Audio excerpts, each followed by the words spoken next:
महामारी के उपचार के लिए कोई भी उपाय नहीं मिल रहा था। इसके बारे में मुख्यमंत्री वसुदेव ने राजमाता से बताया, लेकिन साथ ही उन्होंने आम्रपाली के बारे में बताते हुए कहा कि वो गांव-गांव जाकर लोगों की सेवा कर रही है और उन्हें बीमारी से मुक्त कर रही है। अब तक एकमात्र आम्रपाली ही है जिसका उपचार कारगर साबित हो रहा है। यही नहीं, बातों बातों में मुख्यमंत्री वसुदेव ने आम्रपाली की तारीफ भी कर दी थी। उन्होंने ये तक कह दिया था कि राजमाता ने सम्राट के साथ उसके विवाह का निर्णय उचित लिया है। लेकिन राजमाता ये सुनते ही मुख्यमंत्री वसुदेव की तरफ कुछ इस तरह से देखने लगी मानो मुख्यमंत्री वसुदेव ने कुछ गलत कह दिया हो। उन्हें देखकर मुख्यमंत्री वसुदेव ने अपने शब्द वापस लेते हुए कहा, क्षमा कीजिएगा राजमाता, यदि कुछ गलत कह दिया हो तो। तब राजमाता ने कहा, आप कुछ भी गलत नहीं कह रहे हैं, आपका कहना ठीक है। आम्रपाली का मगध से कोई भी संबंध नहीं है, इसके बावजूद भी वो हमारे लिए, हमारे मगध के लिए अपने प्राण दांव पर लगाकर लोगों की सेवा कर रही है, जबकि हमने उसे अपमानित करके महल से भी निकाल दिया था। लेकिन फिर भी वो पीछे नहीं हटी और बीमार लोगों का उपचार कर रही है। तो वहीं मगध साम्राज्य की दोनों रानियों को देखिए, जो अपने पति सम्राट बिंबिसार की सेवा करने से भी मुकर गई। राजमाता के हृदय में आम्रपाली के लिए स्नेह की भावना पैदा होने लगी थी।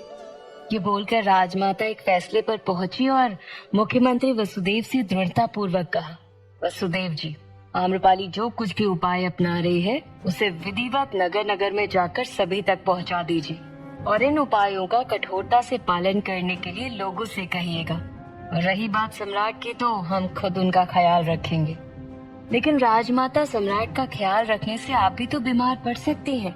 मुख्यमंत्री वसुदेव अपनी बात पूरी भी नहीं कर पाए थे कि राजमाता ने उन्हें बीच में ही रोक दिया और खुद कहा, मुख्यमंत्री वसुदेव, आम्रपाली भले ही एक नगरवधू है, लेकिन आज उस लड़की ने हमें बहुत बड़ी सीख दी है।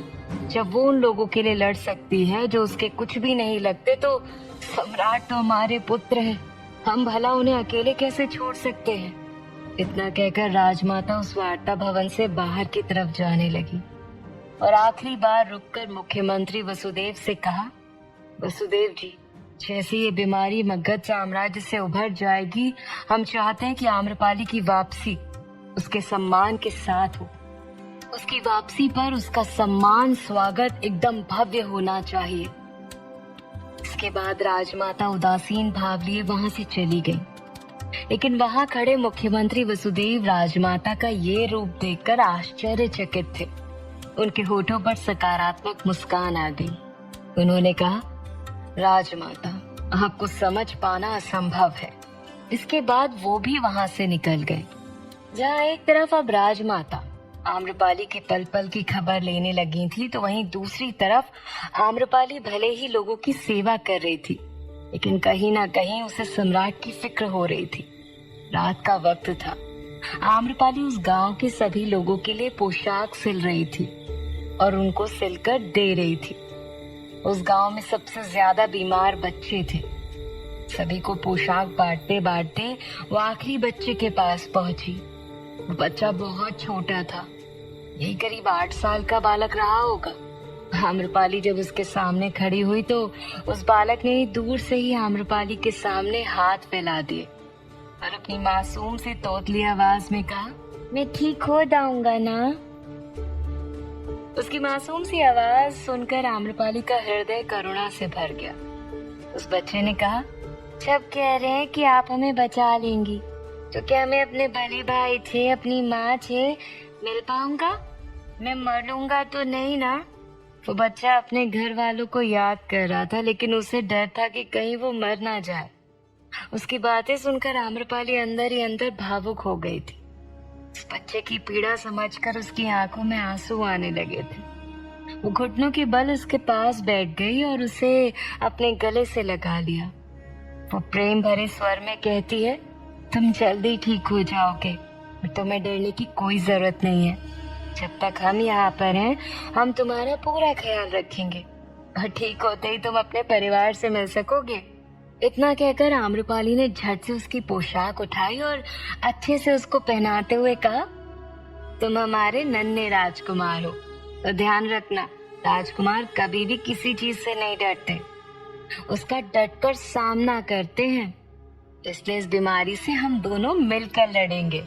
आम्रपाली के बारे में अब बच्चा बच्चा भी जानने लगा था, और इसलिए उस बालक के बगल में खड़े एक 12 वर्ष के बालक ने जाने अनजाने में कहा, क्या सम्राट ने आपको यहाँ भेजा है? क्या आपको उनकी याद नहीं आती? सम्राट के बारे में सुनकर आम्रपाली का हृदय एकदम से व्यथित होने लगा था। उसके चेहरे के भाव बता रहे थे कि सम्राट की फिक्र का दर्द वो अपने हृदय में संजो कर बैठी है। उसने प्यार से उस बच्चे के गाल पर हाथ रखा और कहा, हाँ, आप सबकी सहायता के लिए सम्राट ने हमें भेजा है। सम्राट का स्वास्थ्य ठीक नहीं है ना, इसलिए वो यहाँ नहीं आ पाए।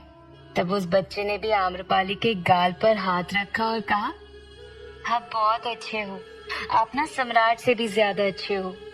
आम्रपाली ने इस बच्चे से ज्यादा कुछ नहीं कहा, लेकिन वहां से जाते हुए मन में कहा, हम नहीं बल्कि सम्राट बहुत अच्छे हैं। उम्मीद करते हैं कि उनका स्वास्थ्य अब ठीक होगा। तभी चलते चलते उसकी नजर दूर खड़ी विशाखा पर पड़ी। उसे देखकर आम्रपाली तुरंत उसके पास गई और कहा, शाखा, महल का कोई समाचार मिला क्या? आम्रपाली ने विशाखा को महल की खबर लाने के लिए कहा था। वो जानती थी कि सम्राट कैसे है। आम्रपाली ने जब विशाखा से सवाल किया तब तक सोम भी उसके पास आ चुका था। विशाखा ने गंभीर स्वर में कहा, देवी आम्रपाली, इस वक्त महल में सभी कुशल हैं, लेकिन पता चला है कि सम्राट को भी बीमारी हो गई है। सम्राट बीमार है, ये सुनते ही आम्रपाली विचलित होने लगी, मानो जो वो नहीं चाहती थी वही हो रहा था। ये सुनकर वो बहुत व्याकुल हो गई और कहती है, विशाखा, सम्राट बीमार है, हमें अभी उनके पास लेकर चलो, उन्हें हमारी आवश्यकता है। लेकिन सोम वहीं पर खड़ा था। सम्राट के प्रति आम्रपाली की चिंता देखकर उसका खून खौल उठा था। जहाँ आम्रपाली सम्राट की बीमारी के बारे में सुनकर विचलित हो उठी थी और उनसे मिलने जाने के लिए जिद करने लगी थी, तो वहीं राजमाता पूरी लगन के साथ सम्राट की सेवा में जुट गई थी। उन्होंने दोनों रानियों से कोई भी उम्मीद नहीं रखी। मुख्यमंत्री वसुदेव और सेनानायक त्रिलोक सिंह मिलकर पूरे मगध में आम्रपाली के उपचार के तरीके लोगों को बता रहे थे। लेकिन उसी दौरान उन्हें पता चला कि मगध के उत्तर सीमा में भी लोगों का स्वास्थ्य अब बिगड़ना शुरू हो गया है। उन्होंने जब ये बात राजमाता और सम्राट के सामने रखी तो वहाँ एक चिंता का माहौल बन गया था। सम्राट अपने कक्ष में ही थे और अपने बिस्तर पर बैठे हुए थे। राजमाता उनके बगल में ही थी। मुख्यमंत्री वसुदेव चादर ओढ़कर उनसे काफी दूर खड़े थे। उस वक्त सम्राट की स्थिति में थोड़ा सुधार था। वो निर्णय लेने की स्थिति में आ चुके थे। जब मुख्यमंत्री वसुदेव ने बताया कि पश्चिम से होते हुए ये बीमारी उत्तर पश्चिम और अब उत्तर की सीमा पर फैल चुकी है, तो सम्राट ने गहराई से सोचते हुए पूछा, इसके अलावा और ये बीमारी कहाँ कहाँ फैल रही है? मुख्यमंत्री वसुदेव ने अपने ज्ञात आंकड़ों के अनुसार अनुमान लगाते हुए कहा, नहीं सम्राट, ये बीमारी इन क्षेत्रों के अलावा अभी कहीं नहीं है। यदि वो सैनिक अपने गांव से बीमार होकर महल न लौटा होता तो आपको भी ये बीमारी नहीं होती। सम्राट ने जैसे ही इस बारे में सुना, उन्होंने तुरंत राजमाता से कहा, बड़ी माँ, आपने कुछ ध्यान दिया? राजमाता विचार करने लगी। उन्हें शांत देखकर सम्राट ने मुख्यमंत्री वसुदेव की तरफ देखकर पूछा, क्या आपने ध्यान दिया? मुख्यमंत्री वसुदेव तपाक से कहते हैं, इसमें ध्यान देने वाली बात क्या है सम्राट? सम्राट ने सूझबूझ से उत्तर दिया और कहा, हमें जब से ज्वर हुआ है, बड़ी माँ बिना रुके हमारी सेवा कर रही है। कई बार तो वो अपने आप को चादर से ढकना भी भूल जाती है। यदि हमें वाकई छूत की बीमारी हुई होती तो अब तक राजमाता भी इस बीमारी की चपेट में आ चुकी होती, लेकिन ऐसा नहीं हुआ। जबकि आप सबके अनुसार हम उस सैनिक से कोई स्पर्श भी नहीं हुए थे, तब भी हमें ज्वर हो गया। राजमाता, वो दिन भर हमारे साथ है लेकिन फिर भी सुरक्षित है। हाँ, पर मुख्यमंत्री वसुदेव अपना पक्ष रखना चाहते थे, लेकिन सम्राट ने कहा, अभी हमारी बात पूरी नहीं हुई है वसुदेव जी, ध्यान से सुनिएगा हम क्या कहना चाह रहे हैं। इतना कहकर उन्होंने राजमाता की तरफ देखते हुए कहा, हमारा मतलब है कि यदि छूत की बीमारी हुई होती तो अब तक पूरा मगध उसकी चपेट में आ चुका होता, लेकिन ये एक सीमित क्षेत्र में, मतलब पश्चिमी सीमाओं से जुड़े हुए लोगों को ही हो रही है।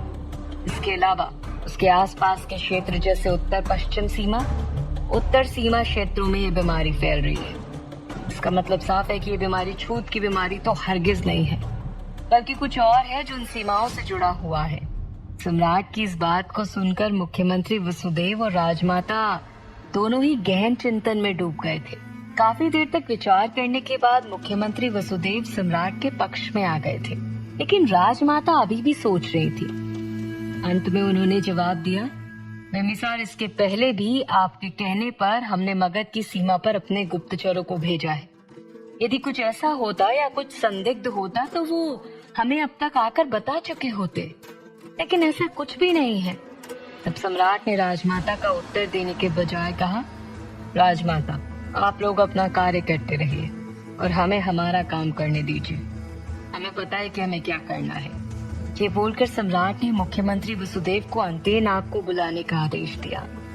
अंतेनाग पहले से अब काफी ठीक हो चुका था।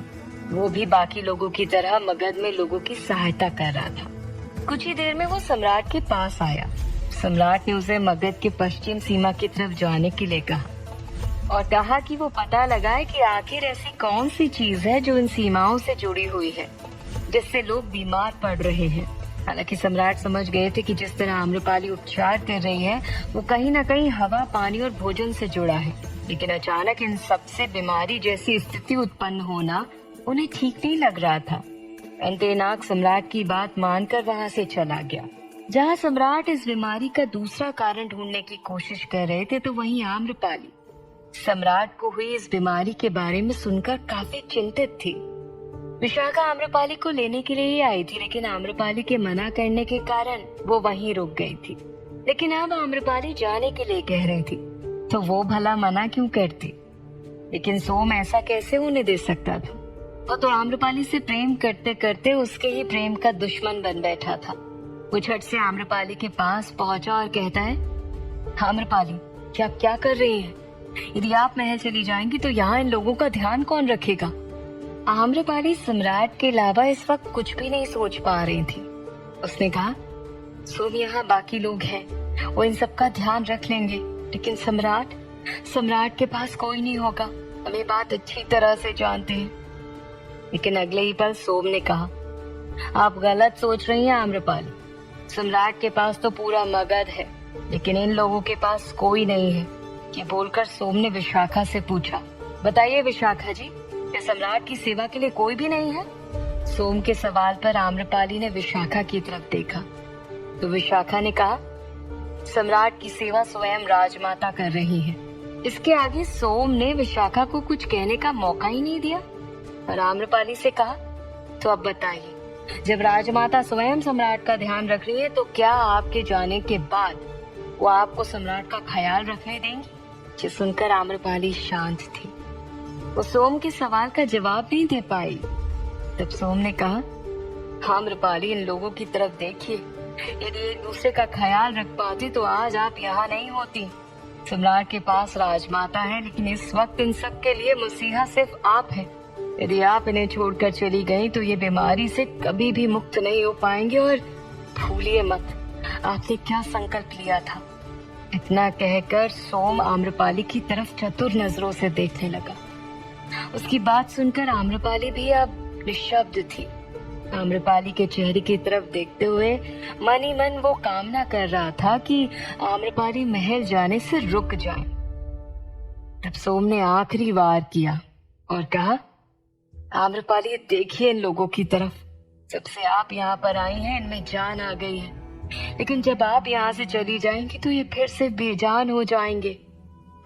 उनकी बात सुनकर आम्रपाली ने एक नजर उन लोगों की तरफ देखा जहाँ वो सब आम्रपाली के दिए हुए पोशाक को प्रेम पूर्वक पहन रहे थे, और वो नन्हा सा 8 साल का बालक भी वहीं खड़ा था। उसकी तरफ देखकर आम्रपाली को उसकी और अपनी बातें याद आने लगी। कुछ देर पहले ही तो उसने उस बालक से कहा था कि वो उसे कुछ भी नहीं होने देगी, लेकिन अगले ही पल आम्रपाली को सम्राट का ख्याल आया। उसे एक बार फिर सम्राट की चिंता सताने लगी थी। आखिर अब क्या निर्णय लेगी आम्रपाली? क्या वो गांव वालों को छोड़कर सम्राट के पास चली जाएगी? जानने के लिए सुनते रहिए